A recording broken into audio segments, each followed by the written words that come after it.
سب سے آخر میں آتا ہے چھوٹی یہ بڑی یہ، اور اس کی صوتی پہچان ہوتی ہے ی، اور یہ اس کی چھوٹی شکل ہے۔ اب ہم جانیں گے ایسے حروف جو ویڈیو میں نہیں آئے کیونکہ ان کی آدھی شکل ہوتی ہی نہیں ہے۔ ایسے حروف کون کون سے ہیں جن کی آدھی شکل نہیں ہوتی؟ الف، دال، ڈال، زال، رے، ڑے، زے، یہ اور واو۔ آپ کو پتہ ہے ان سب میں سے ایسا کون سا حرف ہے جو بہت کم استعمال ہوتا ہے؟ وہ ہے یہ۔ اب کچھ الفاظ، کچھ حروف ایسے ہیں جو کہ لفظ میں کہیں بھی آ جائیں وہ اپنی شکل تبدیل نہیں کرتے۔ ایسے کون سے حروف ہیں، کیا آپ بتا سکتے ہیں؟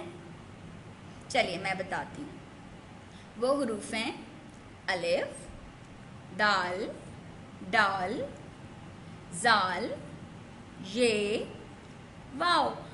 آپ اس کو لفظ میں کہیں بھی استعمال کریں گے، یہ اپنی جو ہے شکل تبدیل نہیں کریں گے، نہ یہ آدھے ہوں گے، یہ بالکل ایسے ہی رہتے ہیں جیسے ان کی شکل ہوتی ہے۔ اب ہم بڑھیں گے اپنے عملی کام کی طرف، اور سب سے پہلے ہم اپنی درسی کتاب یعنی عملی کتاب کا صفحہ نمبر 2 کھولیں گے، جو کہ ہے کچھ اس طرح، اور اس میں ہم حروف تہجی کی آدھی اشکال یعنی بے سے لے کے یہ تک جن کی آدھی اشکال ہوتی ہیں ہم وہ یہاں پر لکھ دیں گے۔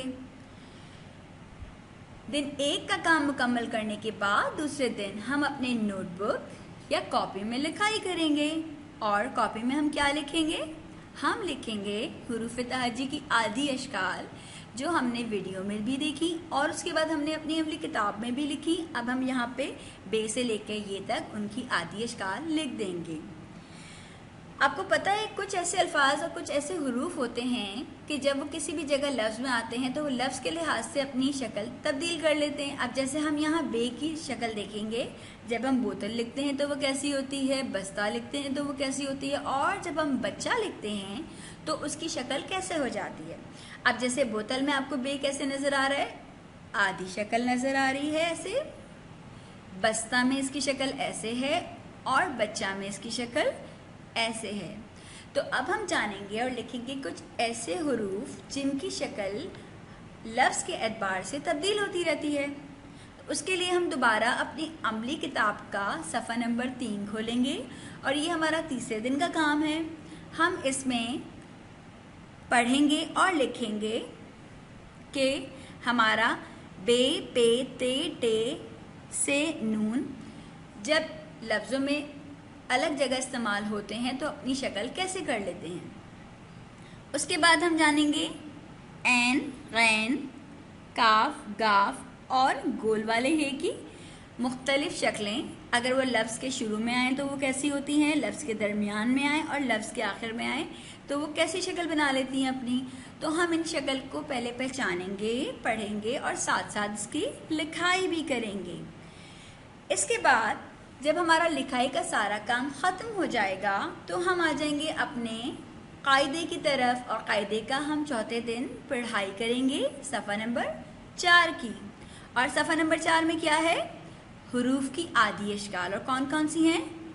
بے، پے، تے، ٹے سے، جیم، چے، ہے، خے، سین، شین، صاد، ضاد، عین، غین، فے، قاف، کاف، گاف، لام، میم، نون، ہے، یہ کی شکل چھوٹی یہ ہو بڑی یہ ہو ایسے ہی آتی ہے۔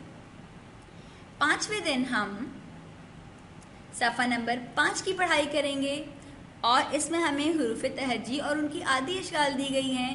بے، بے، پے، پے، تے، ٹے سے، جیم، چے، ہے، خے، سین، شین، صاد، ضاد، عین، غین، فے، قاف، کاف، گاف، لام، میم، نون، ہے، یہ۔ تو